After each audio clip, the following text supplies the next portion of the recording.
Hello, friends.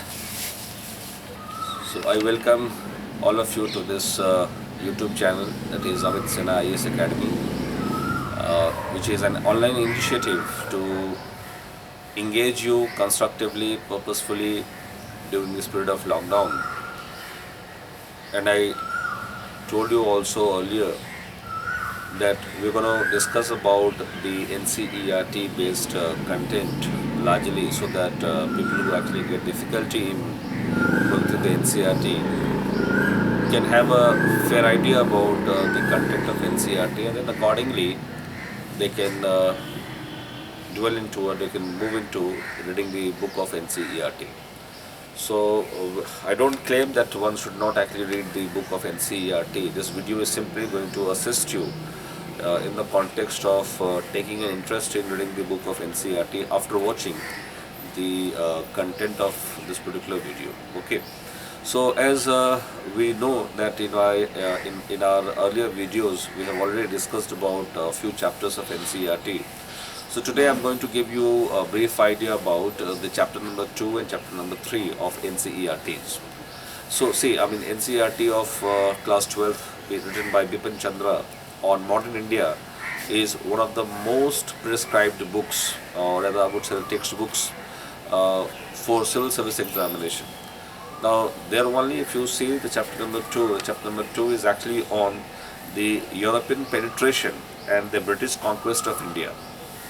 Now, this chapter is elaborately mentioning about the different, you can say, rivalry among the European companies which actually started entering into India around 16th century and then 17th century firmly.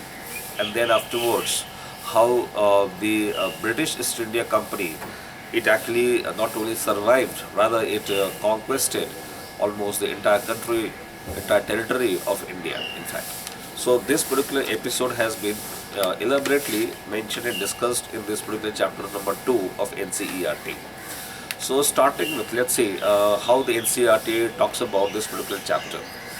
Now see, NCERT describes about that what prompted the European companies to venture inside Indian territory.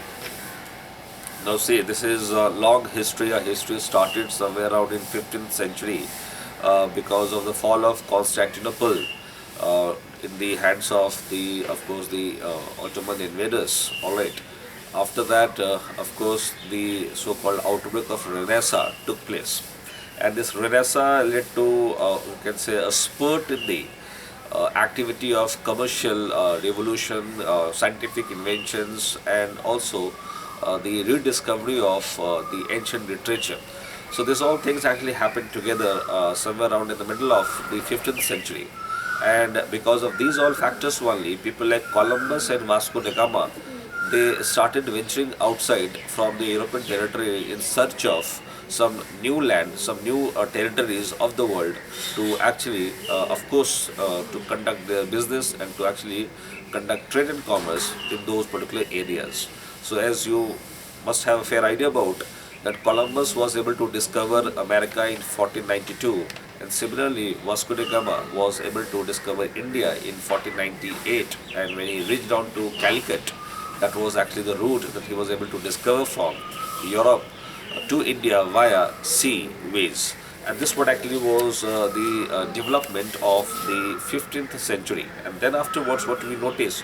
We notice a spurt of trading activities from European side in the Asian territory, especially in the region of Indian subcontinent. Fine. And if you have a fair idea about it, so Vasco da Gama became very popular in Europe because that what he earned through the trade and commerce of 1498-99 in reaching to Calicut, it is said to be 60 times more than what was his investment of this particular voyage from Europe to India. So you can understand 60 times more income was there for this particular venture of Vasco da Gama, and therefore he became very popular among all the traders and the businessmen in Europe. And then finally we see a spurt of activities started increasing in India, and then you see the several European companies, they started entering into the Indian territory, starting with Portuguese, followed by Dutch, and then English, and then finally French. So these four major companies, apart from the other European companies, these four major companies are discussed or nicely discussed there in the NCERT. For example, about the Portuguese intervention, the Portuguese under the leadership of Alfonso de Albuquerque. So Albuquerque, he was actually able to not only establish Goa, but also he was able to conquer Goa in 1510, and finally Portuguese were able to establish their trading company here in India on the permanent basis in Goa. Fine. So that was the achievement of the Portuguese traders, and they were able to also establish their own company that is named as Estaduda India. So Estaduda India was the name of the Portuguese East India Company. Alright. So this is how the Portuguese were able to establish their hold in the Indian subcontinent region. Fine. So it is not only India but also the Southeast Asia, Sri Lanka, they all were under the influence of the Portuguese merchants and traders. Fine. This what actually has been the story of the initial story of the you can say connection between European world with the Indian subcontinent. And then afterwards it was followed by the Dutch. So Dutch also formed their Dutch East India Company, and they also entered into the Indian territory, and they were able to also penetrate into the regions of Bengal, Odisha, Bihar, of course South India and Tamil Nadu, etc. This is however Dutch also entered into the Indian territory. And then finally the English East India Company, a British East India Company, was also able to enter into India. And it is said in the NCERT that in 1599 the so-called original name of East India Company was Merchant Adventurers. So Merchant Adventurers was a company formed somewhere around 1500 itself in England, and afterwards only they started exploring the new lands across the globe, across the world, for the purpose of conducting trade and commerce. So Merchant Adventurers in 1599, of course, it got the license to conduct a business in India, to trade in India and towards the east, and this is how the East India Company was finally formed. And 1600, it was in the year 1600, the East India Company got the Royal Charter, from Queen Elizabeth II, and this Royal Charter, what they received on 31st of December 1600, it became the basis for them to conduct their business in India, the trade and commerce in India. This is how the East India Company came down to India, and finally in 1608 they were able to establish their first factory, that is called as Trading Depot in Surat. And with this particular development, their entry into the Indian territory got on a permanent fold, we can say footing there in India. And 1608 was the beginning of the British East India Company to enter on the Indian soil on a firm basis. Fine. And this is how they were able to start exploring and also expanding their wings across the Indian territory.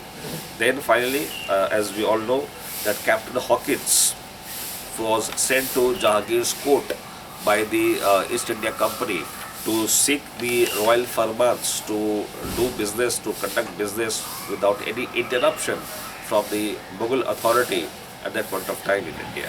So he was not very successful, and that's the reason why again Thomas Roe in 1615 was sent to the court of Jahangir.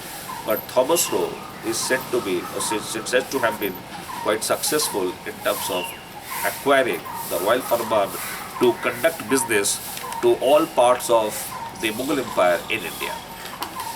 And this is how in 1615 they had got the license to do business in India. Fine. But even though in between, in 1611, after having their trading depot in Surat, they also expanded towards the southern part of India, because the southern part of India, the Mughal authority was not very firmly established, of course because of various factors. So the idea was, in southern part of India, they actually got an opportunity to expand their wings, and therefore the British East India Company in Masulipattnam, of course it's written in Tamil Nadu, in Masulipattnam, British East India Company was able to establish their factory in 1611, and then finally from there only they were able to also of course, shift their base towards Madras. Now, Madras became their base in the southern India. Of course, Madras was a unmanned territory at that point of time. It was under Dwarla Venkat Adri Dwarla Venkat Adri Nayak. Now he was the local chieftain. This question can be asked to you anytime in prelims. That which local Raja offered Madras to the British East India Company? So his name was Dwarla Venkat Adri Nayak. So he offered the land of Madras to the British East India Company, where they were able to construct a complete fort that is popularly known as Fort St. George. So Fort St. George was established because of the land being gifted by this Nayak, the local Raja, to the company in Madras to conduct their business. This is how they got the footing there in Madras or in South India also.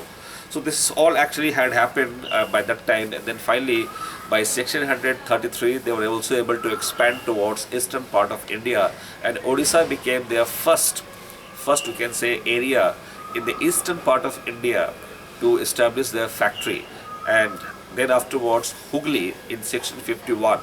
So Hooghly became their next venture in eastern India in terms of establishing their of course factory.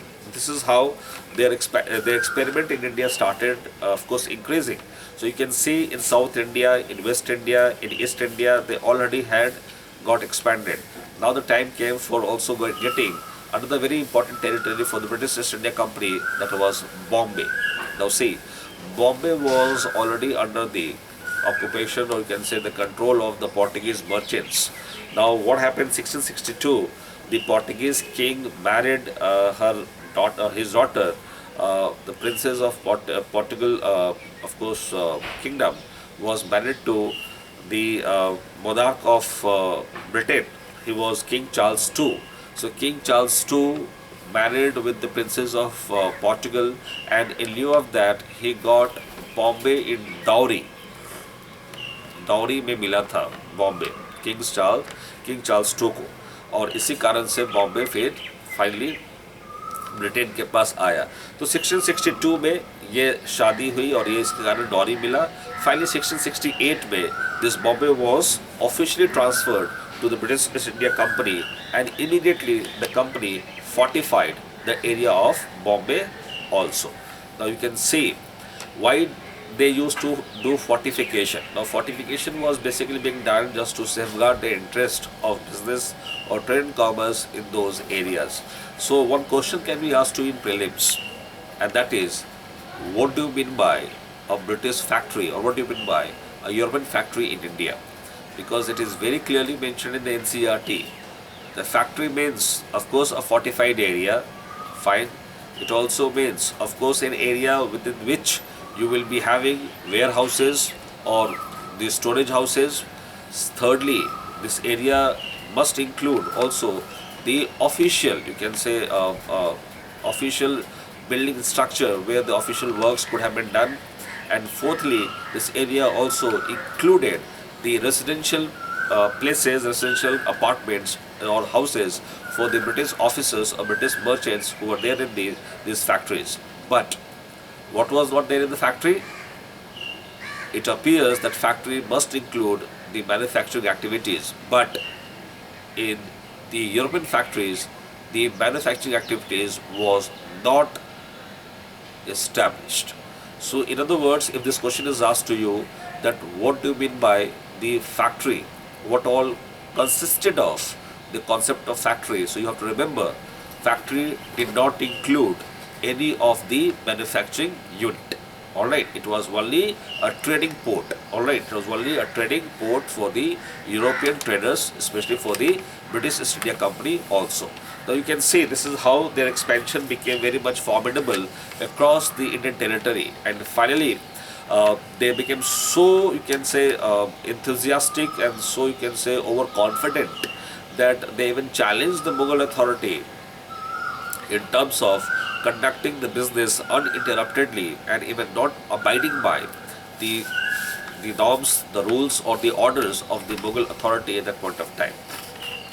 And therefore there has to be some conflict between the British East India Company and Mughal authority, because till that particular point of time, under Aurangzeb, Mughal authority was still very powerful, especially powerful for these petty few, you can say, merchants, few European merchants, few, you can say, English merchants, who actually have been controlling or had been controlling these small pockets of the lands in India. So they actually underestimated the strength of the Mughal authority, and that's the reason why they even challenged Mughal authority at various occasions. Fine. So finally, Aurangzeb, you can understand, he was powerful ruler, and he was able to not only defeat but also sacked Hooghly and driven the Britishers out of Bengal. He even captured Surat, Masulipatam, Visakhapatnam. These all areas were again captured under Mughal authority. Now, when they found, the Britishers found that they are defeated, they were very sharp, very smart people. So they started, of course, demanding pardon from the ruler of Mughal, or the India, Mughal authority, Aurangzeb. So Aurangzeb did not actually understand, or rather estimate, their internal or their hidden agenda in actually in terms of doing business in India, in terms of also expanding their wings across India. Therefore, Aurangzeb permitted them to resume trade once they asked for the pardon from Aurangzeb. Aurangzeb accepted it and asked them to pay the compensation of rupees 1.5 lakh. And then finally in 1691, they were allowed to reoperate from those particular lands, from those particular areas, for the trading activities. So this is how they actually started entering into India. But the most important thing that actually has happened in the case of British East India Company was in 1698. Now, in 1698, the company acquired the Jamindari of three villages: Sutanati, Govindpur, and Kalikat. Sutanati, Govindpur and Kalikat, ये तीन गांव थे. इन तीनों गांव की जमींदारी company को मिली 1698 में, और ये बिगिनिंग था ब्रिटिशर्स का टेरिटरी एक्विजिशन के कॉन्टेक्स्ट में इंडिया के अंदर अपना एक्सपेंशन बढ़ाने का. So what happened? These three villages were given as a jamindari rights, all right, and then finally in these three villages only they were able to also fortify the area. That's what actually they used to always do. They were able to fortify the area, and this next fort of the Britishers was the Fort William. Fort William was constructed around these three villages, which later on developed as Kolkata or Calcutta city. So Calcutta city was finally developed like this way. So Job Charnock was the person who was able to identify this particular area in terms of giving the concept of Calcutta later on. All right.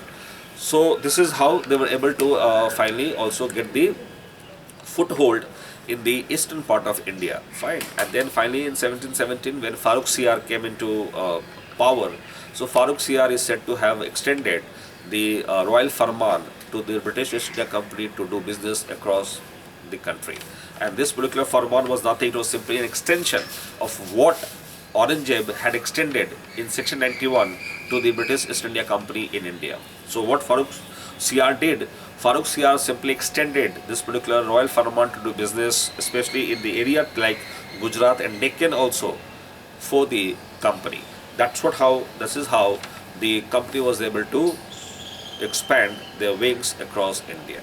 So this is what actually was the development of the company at that point of time, and therefore the expansion of company was very much there in terms of eliminating the local, you can say, challenges, and also the external challenges, especially in the context of either the Portuguese or the Dutch or the French. Now these all challenges had to be dealt with seriously by the company, by the British company, and here they were successful. This exactly is also mentioned there in the NCERT, that they were successful in, of course, eliminating the significance of the Portuguese, delimiting the areas of Portuguese while in some pockets of India. Similarly, Dutch and English, now their significance also eliminated gradually, all right. And finally, the Battle of Bedara, that is in 1659, was a deciding factor after which Dutch had no role at all in terms of controlling the area of Indian territory in terms of any trade and commercial activities. And then finally, France. Now, France was another formidable power for the British company.